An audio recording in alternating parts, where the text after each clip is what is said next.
Now, how does the feasibility study works? I remember, Mr. Chairman, first term ko po dito sa Senado, 2016, I already mentioned this problem of flooding in the town, for example, of Hagonoy.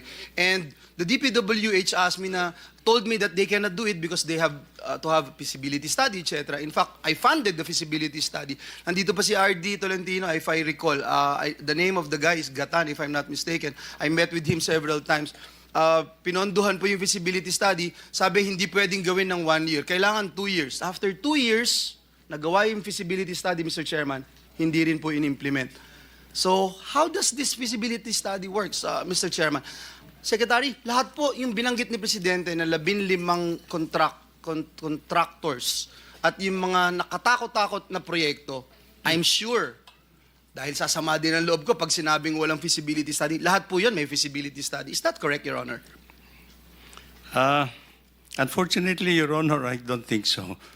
Many of these projects that have been implemented over the years did not have any feasibility study. It's just a priority projects that have been included into the program. Wow, that's more frustrating and that's more depressing, Mr. Chairman. Because I myself, as a member of this institution, been asking for help with the department, and I never considered myself as an expert in flooding. I never considered myself as someone who knows what to do in addressing this problem. That's why we consult, we ask for experts. And now you're saying wala palang feasibility study, itong mga projects na ito na bilyong-bilyong halaga na ginagastusan ng ating pamahalaan. Itong 4 na taon from 2023, 1.07 billion per day ang budget ng DPWH. 2024, 1.34 billion pesos a day ang budget ng DPWH. 2025 this year, 1.37 billion pesos budget a day. Again, DPWH. And now in the coming 2026 NEP, 1.08 billion pesos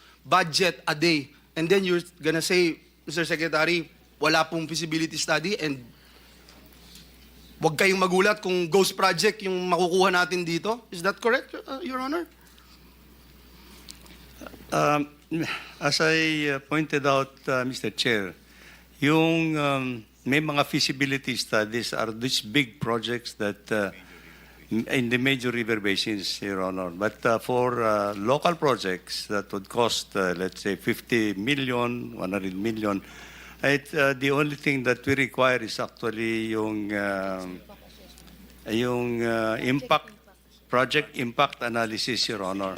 Sige po, Project Secretary. impact analysis. I will wind up na doon and siguro next time pag-usapan ho natin yung feasibility. Let's go one by one. Nandito po ba, Mr. Chairman, yung MG Samidan Construction? Oo. Gusto lang natin malaman, Mr. Chairman, yung vetting process ng DPWH tungkol dito, no? Kasi itong MG Samidan, several contracts nila have identical prices. Example, 96.5 million. We wanted to find out, were these projects subjected to a detailed cost analysis, Mr. Secretary, to ensure yung price, a fair pricing nito? Kasi ho, tinignan ko po itong records, ito pong MG Samidan has 7 projects pegged at the same contract price. 96.5 million, lahat ng projects, same. And this is located in different provinces, Abra, Benguet, and Mountain Province. Hindi ho ba red flag na po ito, Secretary? Well, we'll soon find out actually, Mr. Chair, but I think for that purpose, I'm sorry. I think ang kwan po nito, if it's the same type of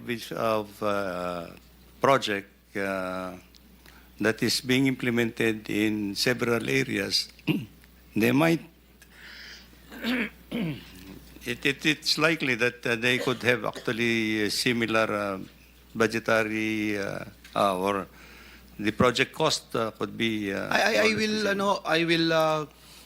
leave it at that. I'm sure may ginagawa ho kayong report. We'll look into this. I will be looking into this, Mr. Secretary. Dito rin po, MG Samidan, yung competitive bidding nila, no? Sabi ho ng COA, COA has previously flagged the ABRA DEO in its 2023 annual audit. I'm sure we have representatives of COA here. Nakalagay po dun sa report nila, no public bidding was conducted by the agency for the procurement of its goods due to splitting of its procurement into different portions, dates, as a result of insufficient planning and poor implementation of programs and activities. This is 2023, Secretary. Finlag na po ng COA, 2023. 2025 na po ngayon. And gusto lang natin malaman, ano yung justification, bakit na-bypass yung competitive bidding? Your Honor, I promise that I will look into this. Actually, kasi this is my first time actually to learn about it. Thank you, Secretary. And just expedite the process, at alam ko marami ho tayong gagawin, busy ho tayo, maraming mga senators who wanted to ask. Puntahan ko naman yung legacy construction. I don't know if legacy construction is here. Sabi po nung Government Procurement Policy Board, ang rating po sa kanila ay poor and unsatisfactory. Yung performance po nila dun sa summary report, dun sa legacy construction. Pero sila po ang among top 10 contractors. Now, in 2022-2025, it is not just one of the top, Mr. Chairman, but the #1 contractor despite having projects that were poor and unsatisfactory. So, why is this contractor being favored? Hindi ho ba kasama itong comment ng GPPB, ng Government Procurement Policy Board, that if you look at their summary performance report, ang description ay poor and unsatisfactory? Mr. Secretary. We'll try to find out what year was this company rated for, Your Honor, because 2022 po, Mr. Chair. 2022 to 25. 2022. Yes. The process of this, Mr. Chair, as I learned, is actually that you have to, if you are rated poor, and if you have not corrected actually the project that has been rated poor within a certain period of time, then you have to be blacklisted.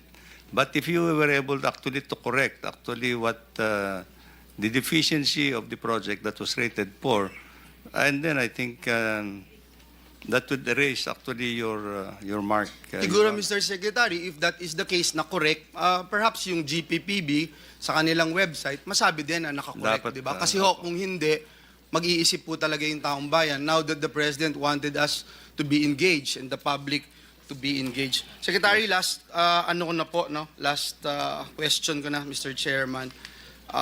Ayokong magpaligoy-ligoy pa, and kanina binabanggit po natin yung mga black operations against those who are fighting for what is right in this particular case. This is a flood control program, and I have shown you I still have a lot of video clips here since 3 years ago that we started looking into this problem in the flood control program, especially in my beloved province. Gusto ko kayong categorically tanungin kasi hindi na ho ako mahihiya, Secretary Bonoan, nandito po ang RD ng Region 3, RD Tolentino. Categorically, may I ask if there was one time in my life, not even when I was a congressman, ito na lang naging senador po ako, naglabi po ba ako sa inyo ng kahit na ano o kahit isang flood control project, contractor, etc., in my public service career? Meron po ba na nilapit? Meron po ba na nagsabi ako sa inyo, ito dapat ang gawin at ako'y eksperto? Pwede niyo po bang sabihin lang, just for the record? Well, for the record, Your Honor, I don't recall anything that came from you to propose any flood control project. RD Tolentino, just to put on record. Yeah, same as Secretary said. Thank you. And I just want to put this on record. Ever since we have met and we talk about flood control programs, I always ask you, Secretary, I always ask you, RD, what do we do? How can we help? And these contractors na nakita ko, in fact, mali-mali pa nga yung numero ko pala noong mga nakaraang panahon. Itong mga contractors na nasa Bulacan lahat, ni isa ho dito, wala akong kilala dito eh. Nagulat po ako dun sa lumabas na total number or figures na hawak nilang proyekto. And ngayon, may possibility pa na may ghost projects. I hope that siguro kung ibabalik yung death penalty, sana sila unahin na Senator Bato. Maraming salamat, Mr. Chairman. Thank you, Secretary. And Mr. the Chairman, can I DPWH have a family. Thank you, quick, very Senator brief interjection? Joel.